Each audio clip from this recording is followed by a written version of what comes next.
For what will be the first of an occasional series here on Sports Scene Match of the Day, we're joined by the SFA's Head of Referee Development, Donald McVicker, to take a look at one or two of the more controversial incidents in the game. Don, thanks for coming in. Tonight we're going to kick off with assistant referees. Just before we look at a few examples, can you define for those of us who might be a little confused exactly what their role is?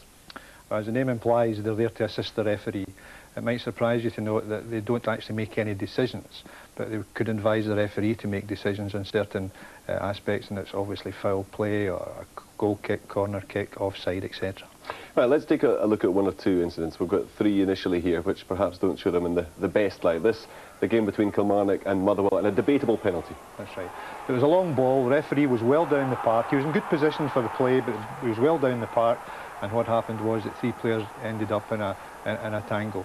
So the assistant referee, right in line, not having the benefit of all the angles we've got here, but he was right in line, and he would see that the referee was well down, and he felt that he would have to come in here. He felt that there was an infringement, and therefore he advised the referee accordingly. Right, that wasn't then the assistant referee making the decision? No, because you see he's bringing the referee across now, he's telling him what happened. Now the referee could, if he thought otherwise, could actually say, no, I'll give my decision on it, but he's accepting in this particular instance the advice given by the assistant. Okay, well the penalty clearly was given, and it was a costly one. I guess that's something they have to live with. The next one we're going to look at, again, lots of publicity about this one. It clearly should have been a goal. Yes, I can't argue with that. This was a freak condition. Here was a ball going forward to goal. It actually was going in a forward motion, hit the ground and came back the way. But the ball certainly was over the line. The assistant referee was in position with the second last defender to pick up offside. He wasn't right in line with it, didn't get the best view of it, and quite clearly, if he had, quite obviously the ball. We see him here. You can make him out there. I mean, to me, I'd have thought he'd be able to see there, but you feel that perhaps the post in a way? The best way to get a view of a ball being over the line, no matter how far, is to be right in line with it. He was certainly clearly very convinced. This one, again, the assistant having to make the call almost for the referee. Well, that's right, because the referee is obviously convinced there's been an infringement. He doesn't know whether it's on one side of the 18-yard line or the other. He looks across to the assistant. If the assistant goes to the corner flag, the assistant's telling him that he thinks it's a penalty kick.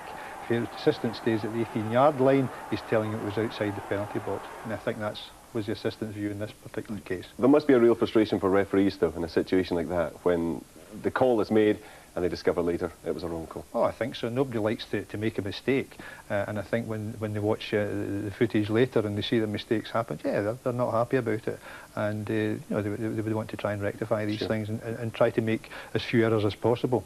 Now, the final incident here, perhaps it does show the value of an assistant referee. The referee clearly involved in talking to the players concerned, and he doesn't see the kick, which we can quite clearly see there. And he was helped in this case. Yeah, that's right. He was trying to make sure the players were staying apart, missed the kick. And this is the duty of the assistant. He saw something which the referee didn't, and the pre-match instructions would be quite clear that if the assistant saw an incident which the referee didn't, then what he would do is he'd bring it to his attention. Is there anything that the SFA can introduce to help the officials with communication out there?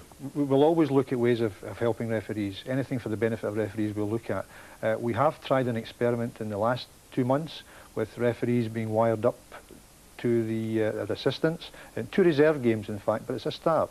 And it was very interesting. I think there's a lot of merit in what we did. It was two-way conversation, and I think there's a lot of merit. The cost might be another implication. Sure, the feedback was positive though from the officials. It's something that they would like to see increased? It was what they would like to see was further experiment on it, rather than say that it's the finished article. There are other experiments required on it just to see if it's successful or not. But certainly on the 2 evenings that we tried it out, it was a positive reaction. Okay, Don, thanks very much for coming in tonight. We look forward to chatting with you in future weeks. No, not really. That was recorded earlier, and we've now spirited James back in here. Just on that final point, might that be of benefit, having the referee and assistants wired up? I think it'd be of great benefit. Anything that would help the referee make the correct decision would be of enormous benefit. But the real good thing about wiring referees up is that they should be wired to some sort of battery. And if they get it wrong, you give them a wee charge. If they get it wrong twice, pile of ashes. I mean, it's not going to help, is it? Because whether they have to run across to them or whether they actually talk to them in a two-way communication system, if they're getting the decisions wrong, they're still going to get them wrong. That's right. I mean, but we saw assistant referees, let's call them linesmen, because that's what they are. They're linesmen. You saw them there, and we've seen it throughout this programme this season, even whether they get it wrong as well. You know, and for Don McVicker to say that they're not making a decision, they're there to advise and assist the referee, they're actually making a decision, because if the referee doesn't see it, then it's the assistant linesman, or the assistant referee, the linesman, who's actually making a decision. So he's just playing with words. Yeah, Maybe so they are. We should wire Don up. That's what we should do. They are making decisions. Well, they are making decisions, because if the referee misses it, as he did in one of the cases we saw there, the kick, the Marshy's kick, yeah. He missed it even though he was standing right there and almost got kicked himself, he was that close. But he missed it anyway. The linesman tells him what happened, so it's the linesman who's actually saying he kicked him.